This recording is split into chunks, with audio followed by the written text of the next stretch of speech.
quisiera hacer un pequeño comentario sobre la presentación de Cristian y la de Cintia. En realidad lo que presentó Cristian es un tema relevante hoy porque el desequilibrio fiscal horizontal es hoy el verdadero problema que afecta más que el desequilibrio vertical. El tema que él planteó de la posición norteamericana no es minoritaria, ciertamente es minoritaria. Las principales federaciones han utilizado, por ejemplo, Australia o Canadá o Alemania, han utilizado modelos de equiparación, cada uno con sus características. Canadá lo hizo a través de la capacidad tributaria, Australia lo hizo a través de el gasto en los servicios públicos, y Alemania lo hizo a través de forma horizontal de Estado más rico, más pobre. Muchos de esos modelos no se aplican para Argentina, especialmente el modelo alemán, porque el modelo alemán, los estados más ricos financian a los más pobres, pero la diferencia entre el estado más rico y más pobre en Alemania es el 2-3%. Acá si nosotros tomamos una provincia rezagada con una provincia central, la relación está en 10-15 veces más. Entonces, prácticamente estamos medio condenados a seguir con el modelo canadiense, que es el único que podría tener hoy una posibilidad. Mi conclusión respecto a lo de Cristian, y creo que coincida con él, es que Argentina está hoy en el peor de los mundos. Tiene desequilibrios horizontales y ningún proyecto sobre el tema. Especialmente agravado desde la ley 23548, que suspendió los coeficientes para distribución, entonces las provincias no tienen ningún elemento de equiparación. Y con respecto a lo que dice Cintia, ahí se produce un poco el problema del huevo y la gallina. O sea, ¿qué viene primero, la calidad institucional o la autonomía tributaria? Hay trabajos ya del final de la década del siglo XX, especialmente 1990 en adelante, algunos como ALMS, que hablan de un elemento que Cintia no mencionó, pero que está muy vinculado a la calidad institucional, que es la gobernanza. Cuando mayor gobernanza notan los ciudadanos, la evasión es menor, porque tienden a pensar que los impuestos van a ser utilizados en la forma adecuada. Por eso, la gobernanza está estrechamente vinculada al tema de la autonomía tributaria de los gobiernos provinciales. Gracias, Ernesto. Alberto Porto, pues Pablo y después Jorge. Sí. No, dale. Me gustaron los tres trabajos y no voy a hacer un comentario amplio de todo porque algunos me exceden, digamos, el tema, pero en el caso de Cintia, cuando uno analiza, y se conecta creo con los otros dos también, cuando uno analiza autonomía tributaria, siempre usamos ese coeficiente que es aritmético, ¿no es cierto? Pero hay un aspecto institucional muy importante detrás de la autonomía. Por ejemplo, en el año 35-36, cuando se implantan los regímenes de coparticipación, la autonomía tributaria provincial era plena. En el 54 hay una ley que dice las provincias pueden recaudar esto, esto, esto y esto. Y a partir de ahí no solo le dicen qué puede recaudar, sino que ha habido muchas otras disposiciones que dicen, mira, la base imponible de este impuesto se tiene que definir de esta forma. Este otro impuesto no puede cobrarlo, que era sello que después quedó en la nada.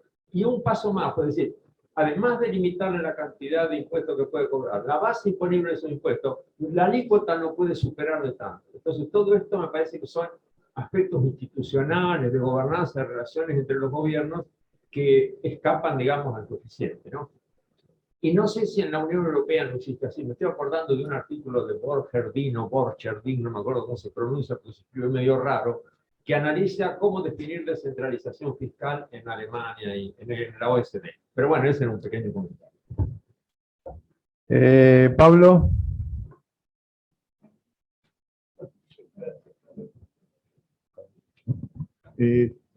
También me gustaron los tres trabajos. Voy a hacer un comentario a Cintia, muy asociado con lo que dijo Alberto. Aparte de cómo medir este tema de autonomía tributaria, si nos da mayor autonomía tributaria, es un indicador de mayor desarrollo institucional o calidad institucional. Claramente uno quisiera decir, los gobiernos son nacionales, que cobran más impuestos propios, etcétera, están sujetos a un mayor escrutinio, rendición de cuentas, y esto puede generar, a su vez puede generar, digamos, una dinámica política digamos, de buena, en el sentido de que a mayor rendición de cuentas los políticos que se eligen son mejores, etc. Este tema está muy en la literatura de digamos, John Moore y compañía, ¿no? Ahora, en lo que estás haciendo vos, pues voy a poner economista de mal humor, ser malos, es una correlación, ¿no? O sea, ¿qué quisiera? ¿Qué quisiéramos saber nosotros? Quisiéramos saber nosotros si por alguna razón hubo un cambio en la calidad institucional en los países, a través de leyes electorales que permiten más competencia no, Sí, lo que está por debajo. Sí. ¿En qué medida eso generó políticos de más capacidad y políticos que quieran presionar para mayor autonomía fiscal, porque ellos quieren construir digamos, una sociedad con más gastos, etcétera, pero digamos, respondiendo al electorado? Eso, en el ejercicio que están haciendo, no lo tenemos, porque es un indicador que no va a mundial, etcétera, ¿no? O sea, no podemos hablar de... Eso es el experimento interesante, ¿no? No está, igual la correlación que es ilustrativa, ¿no? Pero no nos habla de cuánto aprendemos sobre algunas intervenciones que efectivamente mejoran la calidad institucional y que terminan generando esta mayor autonomía tributaria, ¿no? Jorge.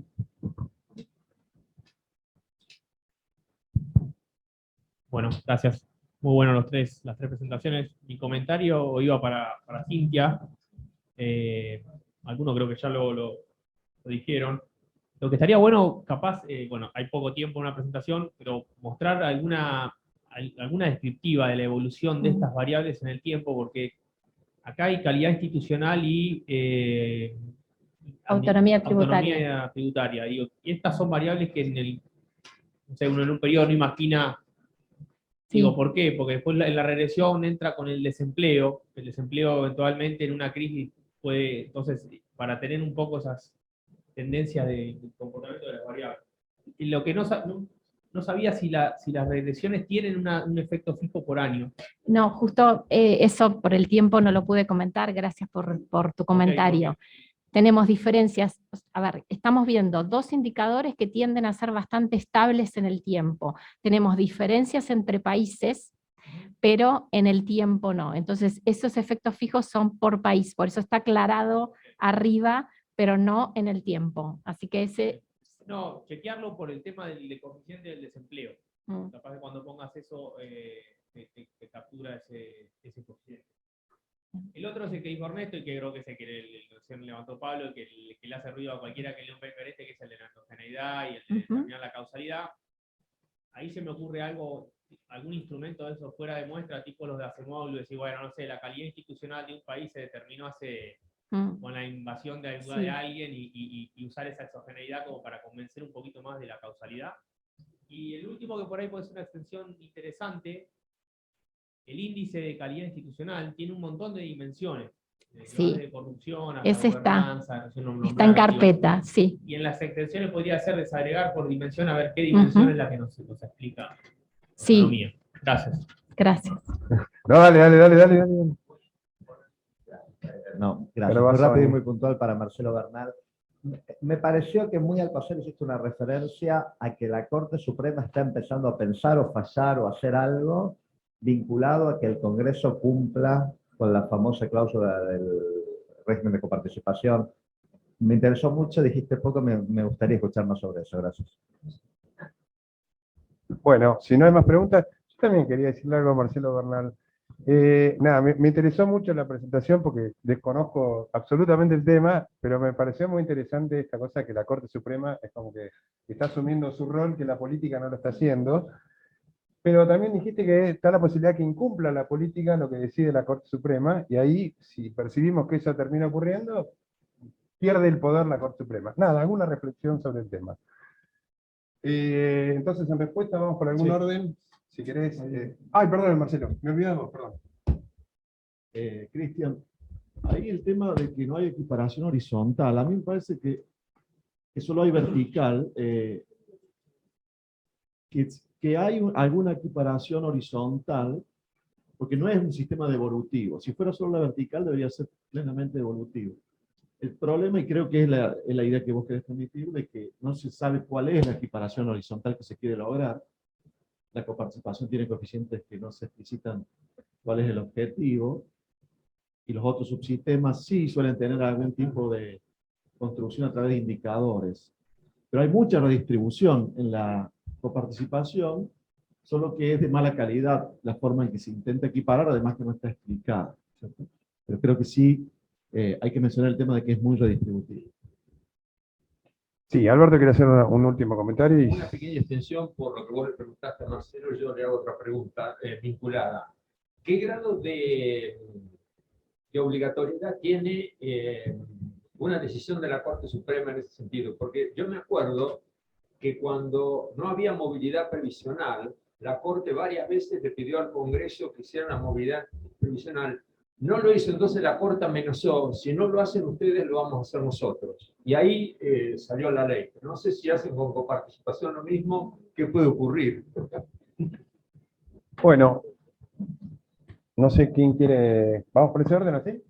Marcelo, Cristian, ¿querés comentar algo? No, sí, gracias por la aclaración. Obviamente que por el tiempo no pude llegar a eso, pero el trabajo que había presentado el año pasado le dediqué mucho tiempo a esa redistribución que hay, que no se explicaría sino cómo provincias cubren el 90% de sus presupuestos con recursos federales, ¿no es cierto? Y aportan, como se dijo hoy, un 1,5, un 1,2% de lo que recauda la nación. Sí, gracias por la aclaración. Está como implícita, están los porcentajes de la ley 23.548, que a su vez tomaba los últimos repartos en base a la ley 2221 de 1972, que tenía fórmulas objetivas de reparto relativamente complejas, pero no tanto, que ahí sí que eran ajustables por la diferencia entre la ciudad de Buenos Aires y el resto de las jurisdicciones, cantidad de automotores y otras fórmulas más, que terminó en 1982, creo, y de ahí asignaciones por el presidente entre el 85 hasta el 89, y de ahí la ley 23.548, que es una ley transitoria de solo un año, tomó como referencia la última asignación presupuestaria a las provincias y quedó ahí fijada el porcentaje en la ley, digamos, y de ahí hasta hoy. Gracias, Marcelo. Sí, yo veo dos cosas con respecto a las preguntas. Por un lado, yo decía, la Corte Suprema, sin idealizarla, ha asumido el desafío de empezar a intentar ser garante de acuerdos institucionales pendientes que vienen desde la reforma del año 1994, y que de alguna manera eso tiene que ver también con déficit de la política, que no ha podido generar los consensos necesarios para eso. Y ha puesto varios semáforos sobre varios temas, ¿no? Por un lado, en materia ambiental, en uno de los fallos que no pude comentar, en varios fallos, ¿no? Matanza de Riachuelo, el conflicto entre Mendoza y Neuquén por el río Atuel, ha dicho que la competencia ambiental es concurrente, que es necesario construir consenso y es necesario que las partes se sienten a tener debates técnicos y reglados con un plazo, digamos. La figura del litigio estructural, que es mucho más de la tradición anglosajona, pero que la Corte va poco a poco incorporando. Esto se ha visto en otros temas, ¿no? En los fallos Córdoba, Santa Fe y San Luis, la famosa devolución del 15% de la asignación específica destinada a la previsión social, ahí la Corte dice que es inadmisible la demora en haber sancionado un acuerdo fiscal federal, que es necesario que las partes se sienten para un diálogo técnico, estructurado y con un plazo. O sea, la Corte no avanza, uno presupone que en algún momento quizás lo haga, de decir, bueno, si la política no pone esos plazos, nosotros vamos a intervenir para que se cumpla la Constitución. Si hay un fallo muy fuerte, digo, imagino que si la Corte actual está dispuesta a hacerlo, probablemente sea después de la elección, por eso no dije, no fue casualidad que el día después del balotaje de 2015, la Corte pateó el tablero con respecto a la coparticipación, con un impacto muy fuerte, digamos, en las finanzas nacionales que obligó a rediscutir con las provincias, y es como un sendero que viene transitando. Lo hizo también en el caso de la Cava, en el caso Bazán, cuando dijo que la mora de 19 años en terminar de resolver el tema de la descentralización de la justicia y del sistema de seguridad a la Cava por parte del Congreso, tiene que tener un cierre, es decir, que son varios los semáforos en donde la Corte viene anunciando que hay temas pendientes y que de alguna manera u otra va a intervenir en algún momento si es que la política no lo resuelve. Sobre lo segundo, bueno, yo creo que habla de la calidad institucional del país o de algunos gobernantes en que se incumplan los fallos de la Corte.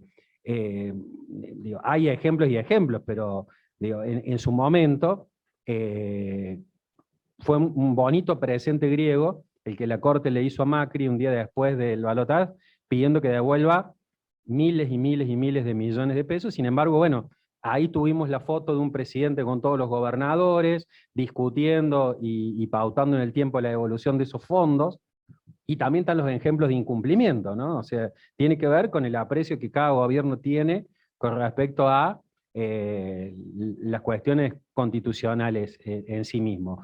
Desconocer un fallo de la Corte es de una gravedad institucional extrema, pero en nuestro país ha pasado. Yo citaba ese precedente, está acá Antonio, pero el Procurador General de la provincia de Santa Cruz llegó a la Corte y la Corte determinó que tenía que volver a ser puesto en su lugar.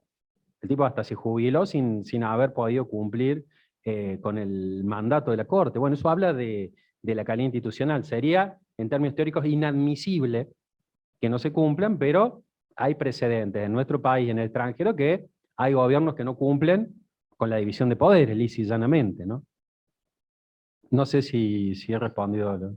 Yo quería agregar algo, si puedo. Muy cortito. Sí, no, pero ya los autores del Federalista, ¿no?, decían que el Poder Judicial es el más débil de los tres, no maneja el presupuesto ni las armas, y el grado de cumplimiento de sus decisiones depende del Ejecutivo, cuando le presta la fuerza pública. O sea que, y uno de los indicadores de los estados democráticos, de estados de derecho, es el grado de cumplimiento de las decisiones judiciales, e incluso un indicador de la legitimidad de las Cortes está dado por el grado de cumplimiento de los otros poderes, lo cual también creo que ahí estamos en un escenario bastante malo.